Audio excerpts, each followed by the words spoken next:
Hey, y'all, we are back with another episode of the Pod. Once again, no Max. So just me today.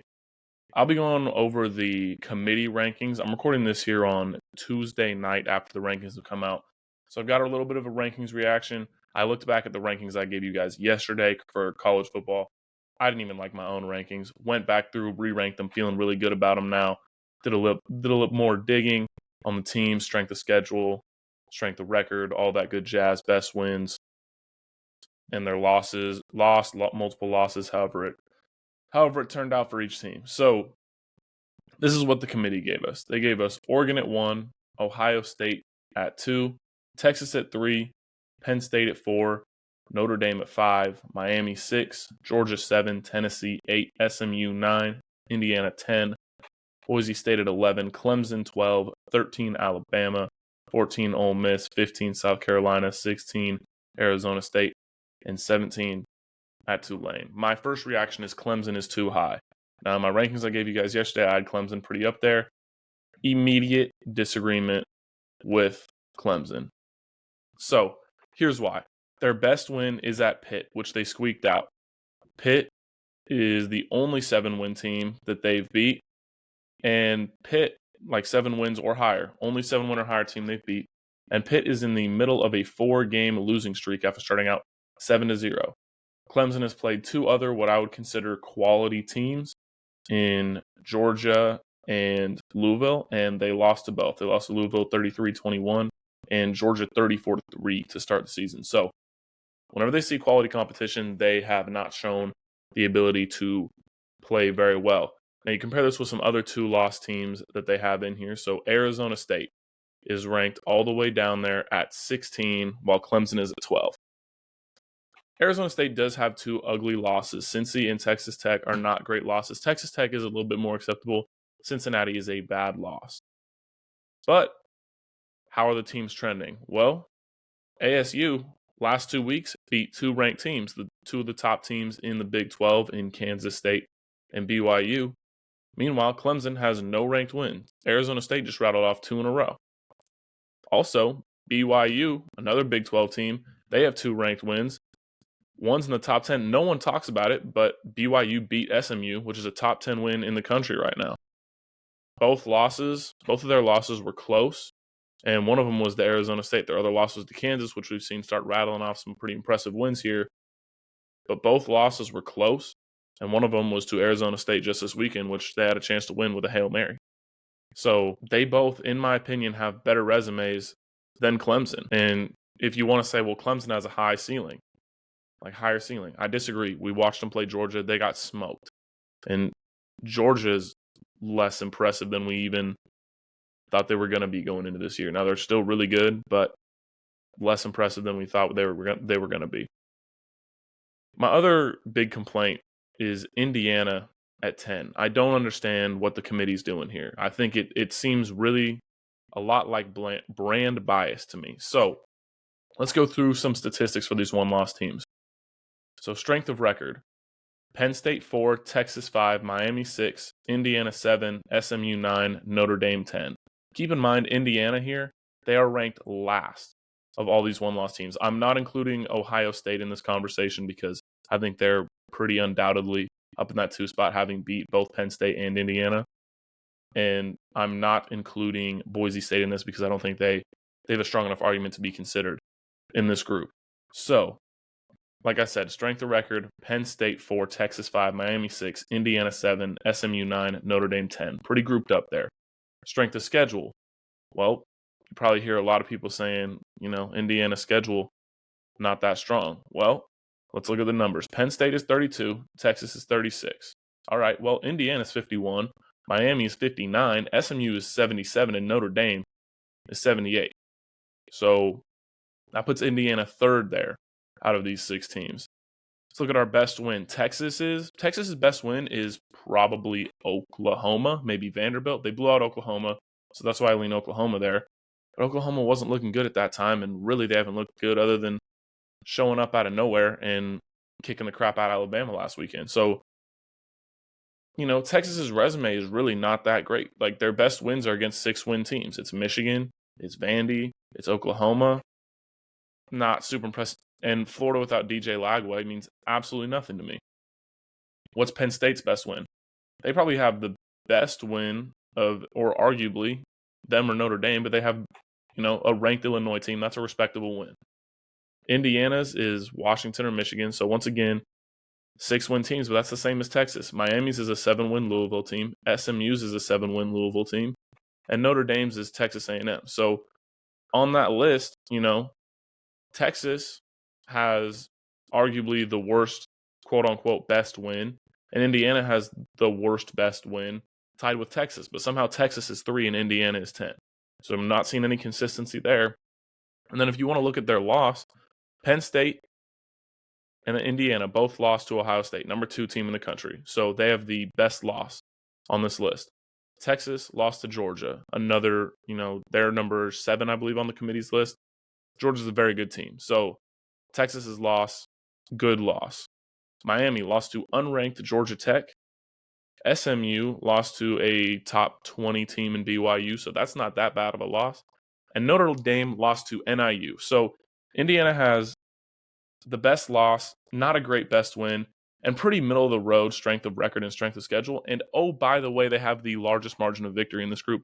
And it's not particularly close. We haven't really seen Indiana struggle with mediocre teams like we have seen from other than Michigan. But we have seen that from Texas. We have seen that a lot from Miami. Not as much with SMU.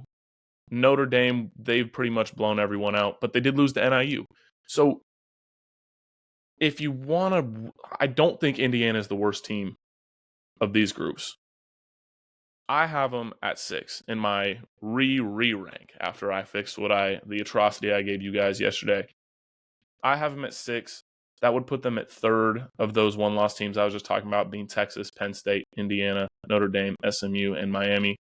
Once again, Ohio State, too far ahead of these teams. Boise State, too far behind these teams to be in this discussion, in my opinion. So, what does that mean for my re-rank when I move Clemson, when I move teams around them, when I move Indiana? I'll show you. So 1 is going to be Oregon, 2 Ohio State. I was thinking about this a lot. I'm going to put Georgia up at number 3. Does anyone in the country really want to play Georgia right now? I don't think so. Texas sure doesn't. I promise you Texas doesn't want to play Georgia. And I had Georgia originally at the 4 slot and Texas at the 3. And I was like, what am I doing?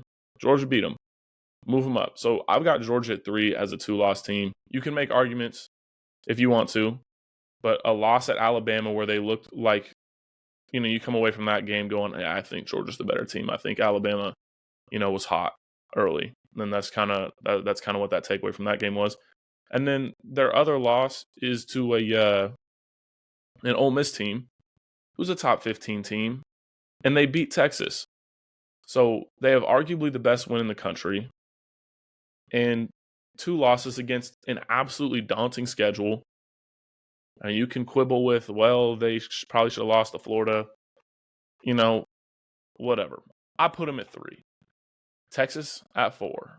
Penn State at 5 and Indiana at 6. Now, I give Texas the nod here purely based on the eye test. I know they don't have a great resume, and I'm still highly doubtful of what Texas is. I think this weekend against Texas A&M will tell us a lot.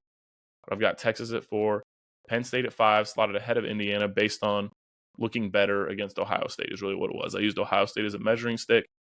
Maybe it's brand bias, but I feel like Penn State's been there before. We'll see. It'll play out. I think they're both playoff teams. Penn State at 5, Indiana 6. Then I'm going to put 2-loss Tennessee in here at number 7 before our last bit of 1-loss teams. I think Tennessee, when you have that win against Alabama, looks pretty quality. And their loss to Georgia, you're not going to beat yourself up too bad about it. Lost to Arkansas. And to me, this is more of an eye test thing. I just think Tennessee is a good football team. They've got better wins than any of these 1-loss teams here. So I put Tennessee right up there. At 8, I have Notre Dame. The thing that drags down Notre Dame is obviously that loss at NIU and the fact that their strength of schedule is just so bad. They haven't really played anyone that good. I don't put too much stock into an Army win. Maybe some people do. But I think Army's kind of that Cinderella story that is not really going to be able to compete with those big teams. So Notre Dame at 8, I still think they've looked more impressive than a number 9 team, which is SMU. I actually have them ahead of Miami based on their loss being to BYU and Miami's loss being to Georgia Tech. They have the same best win. So I put SMU up there. You can argue Miami eye test wise with Cam Ward, but SMU has played a more complete schedule, in my opinion. I know their strength of schedule is worse, but their loss just is not nearly as bad as that Georgia Tech loss. We haven't seen them stumble against a poor team like we have seen from Miami. Number 11, I have Boise State. They're going to be kind of a shoe-in, assuming they take care of business these last 2 weeks. So we'll see, but I have them at 11. Then your trio of 3-loss SEC teams. So the committee went Alabama, Ole Miss, South Carolina. To me, I think the order is Ole Miss, Alabama, South Carolina. South Carolina has to be last. They lost to both Ole Miss and Alabama. But if you want to use your 2 biggest games as a litmus test, Ole Miss beats Georgia 28-10. Bama beats them 41-44. Ole Miss, they play South Carolina. Ole Miss plays South Carolina. They win that game. I believe it was 30-7 or something like that. Like they torched them. Alabama plays them 27-25. So your 2 biggest games, Ole Miss looks better in. I give the nod to Ole Miss here. Alabama at 13. South Carolina, drop them down there at 14 just because they lost those 2 games. I think they're kind of stuck in terms of making this playoff just because they do have those losses to Ole Miss and Alabama. It's going to kind of keep them below those teams. So they need a lot of chaos to sneak back in there. Then at 15, I've got Arizona State, BYU, and at 16, and then Clemson at 17. I think it's pretty clear. BYU should be ahead of Tulane. They beat Kansas State. Tulane did not. Arizona State beat BYU. I think both of them have better resumes than Clemson. And I think maybe it's a Power 4 bias, but I think Clemson is probably a better team than Tulane. But that's really a toss. If you want to put Clemson behind Tulane, I'm honestly not going to argue with you. I've not been impressed with Clemson. The problem is Tulane doesn't have really any high quality wins either. Chance to go get one against 9-2 Memphis and then against Army. So they're going to have an opportunity to get there. They're going to need some help from Boise State losing, though, if they want to get all the way to the college football playoff. So that is my take on the rankings. Now we're going to move on to our mailbag for the week. So first question, if you made an all-star team, what division from the NFL would you use? I would say there's a compelling argument for the NFC North, just considering how quality a lot of those teams are up there. But to me, it's pretty clearly the AFC North on offense. You're just thinking real quick, Lamar, Derrick Henry, Jamar Chase, George Pickens, Mark Andrews. That's a terrifying offense, especially Mark Andrews starting to come back alive, coming back around. Defensively, your edges are TJ Watt and Myles Garrett. You got Minkah Fitzpatrick and Kyle Hamilton at safety, Roquan Smith. You can throw him in there. There's just a bunch of big names at big positions in the AFC North. So that's why I would pick the AFC North. Next question, who is the most underrated team in the NFL right now? I would go with the Dolphins. They're 5-6. They still probably won't make the playoffs, but I believe they're on a 3-game win streak now. Still probably won't make the playoffs unless you get a collapse from the Broncos or Chargers, which there's going to be a chance the Broncos do that. They got a tough 3-game stretch to close the season. So, we'll see what goes on. I believe the Broncos close the season with the Chargers, Chiefs, and Bengals. So it might be tough if the Dolphins keep winning. They're going to have a shot, but I believe they're pretty underrated. They started 2-6 and everyone kind of, threw them under the bridge, but I think they're the other team that has the best shot at getting one of those wild cards. Next question, is Geno Smith the long-term answer for quarterback for the Seattle Seahawks, and will he get an extension this season? I think he's not long-term, but I think in terms of medium-term, next 3 years, he's playing well, man. He's a top 10 quarterback. He's gone to Pro Bowls back-to-back years. I mean, you're not going to complain about that.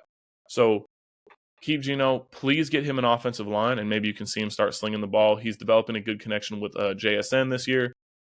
DK, you kind of want more things from him. But at the end of the day, I do expect the Hawks to extend him. if he does continue to play well, especially going down the stretch here. And he's been executing Ryan Grubb's system well. So, yes, I do think he's a good medium term, and he will get an extension, I believe. Another question, are the 49ers cooked? Simple answer, yes. Yes, they are cooked. It's over. Wrap it up. Big Ten championship game thoughts. I expect Oregon and Ohio State rematch. I think they both take care of business this weekend. And with a crowd favoring Ohio State, I expect Ohio State to win. Now, I've been a Ducks fan my whole life. I grew up rooting for them. And I think it should be a great game. If I had to bet my life on it, I would pick Ohio State to win that game. At the end of the day, the loser of that game is probably, in all likelihood, going to get the 5 seed, which is a phenomenal route given the playoff format. You play the 12 seed, you get to host the worst of the group of 5 champions, which right now would be Arizona State or Boise State, and then play neutral site game with the other of Arizona State and Boise State, which are arguably the two worst teams in the field. Then you go back and you play number 1, the winner of the 1 versus 8 and 9 game. So could get an Oregon Ohio State part 3 if it does work out that way. That's what I would expect to see based on that. But I do expect Ohio State to win that game. Next question, who is going to stop the Eagles? Pretty simple. The Lions will stop the Eagles, or Nick Sirianni will stop the Eagles. And that's pretty much all I see stopping them. They look like an absolute house right now. Next question, is Oregon the best team in the country? Should they be ranked number 1? Yes. Are they the best team in the country? You can make an argument they should have lost at home to Ohio State, a pretty compelling one. Then you can argue that Georgia has the best wins, and, when everything's pushed to the center of the table, it's Georgia. And I don't mind that argument either. I think those are the 3 teams that really have a claim to be the scariest team in the country right now. Oregon beat Ohio State head-to-head. So I think Oregon should be considered the best team in the country. I just said I think Ohio State would win in the Big Ten championship game, which I do. I think it's kind of a toss-up. But as of right now, you lean with the results. Oregon is, in fact, the best team in the country. Next question. What is your analysis of Jedd Fisch's first season at Washington? So Jedd Fisch goes from Arizona to Washington over the offseason. Washington, in all likelihood, this season will finish 6-6, going to Autzen. If they're at home, maybe it could be interesting, but going to Autzen, I don't expect it to be even close. Really, they had 2 games they should have won. They should have beat Washington State at home, and they should have beat Rutgers on the road. And that's back-to-back weeks. Tough look for the program there.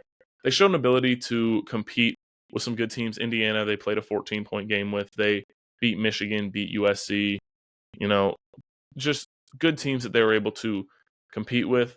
Their 4 toughest games of the season were all on the road: Indiana, Penn State, Iowa, and Oregon. They will probably be 0-4 in those games after this weekend. But those are top 5, top 10 teams. And Iowa's the only game over the season that you look at and you're really concerned with, like, whoa, why are we losing that bad to Iowa? Who knows? Maybe just one-off game. They showed Jedd Fisch has a track record of heavy improvement. At Arizona, he took a team who went 1-11, and in 2 years had them 10-3 and beating Oklahoma. It is arguably the best season in Arizona football history. So I got to watch it firsthand as a University of Arizona student. I expect good things from Jedd Fisch. Great quarterback developer. He left. Our quarterback now, Noah Fafita, does not look as good. And, you've seen some flashes from Damon Williams. You wonder if he's going to go to the portal, maybe try and get Noah Fafita. But Williams has looked good. I expect him to be able to develop under Jedd Fisch.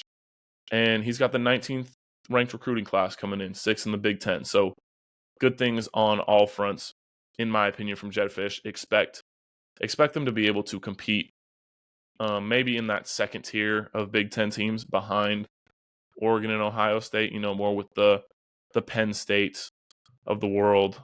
Expect them to be around there, I think, probably in 2 years. Maybe they do something crazy next year, but I think probably 2 years to get there. Next question is, if you were the head coach of the Washington Huskies, would you start Will Rogers or Damon Williams this weekend? The pretty simple answer to me is Will Rogers. He has more experience in these big moments. Remember, he played at Mississippi State in the SEC. He's been in these top 5 environments over and over and over again. He's the senior. You expect him to at least be able to remain calm. I do expect to see split quarterback duties like we have seen over the last 4 weeks, but I expect Will Rogers to get the start and the majority of the snaps in this one. Last question we got here is, are the Bengals wasting an MVP season from Joe Burrow? Now, if you want to look at numbers, Joe Burrow is putting up a hell of a season. One hell of a season from Joe Burrow.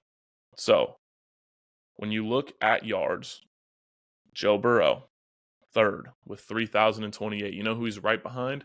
Geno Smith and Lamar Jackson. He only has 25 less passing yards than Lamar. He's got 0.1% less completion percentage than Lamar. He averages a little bit less yards per throw, but he does average more yards per game than Lamar. He's thrown one more pick. He's taken 10 more sacks. His QBR is pretty much the same. So you're looking and he's got really, really comparable stats to Lamar Jackson, who is, in my opinion, the MVP frontrunner and should be the MVP frontrunner. Yes, Cincinnati is wasting this opportunity. They need to figure out a way to fix that defense and to fix, pretty much everything else, because that battery of Jamar Chase and Joe Burrow is something special in Cincinnati, and I hope it doesn't have to get broken up because they can't fix the rest of the roster. So that will do it for the mailbag this week and for the rankings reactions. I appreciate you guys tuning in. If you guys do want to get more mailbag questions in, you're more than welcome to DM me at McKay_03_ on Instagram. You can comment under any of the posts. I drop stories you can comment on. You can comment down below the Spotify, down in the YouTube. I am working on getting an Apple podcast up as well. So taking care of that on my end.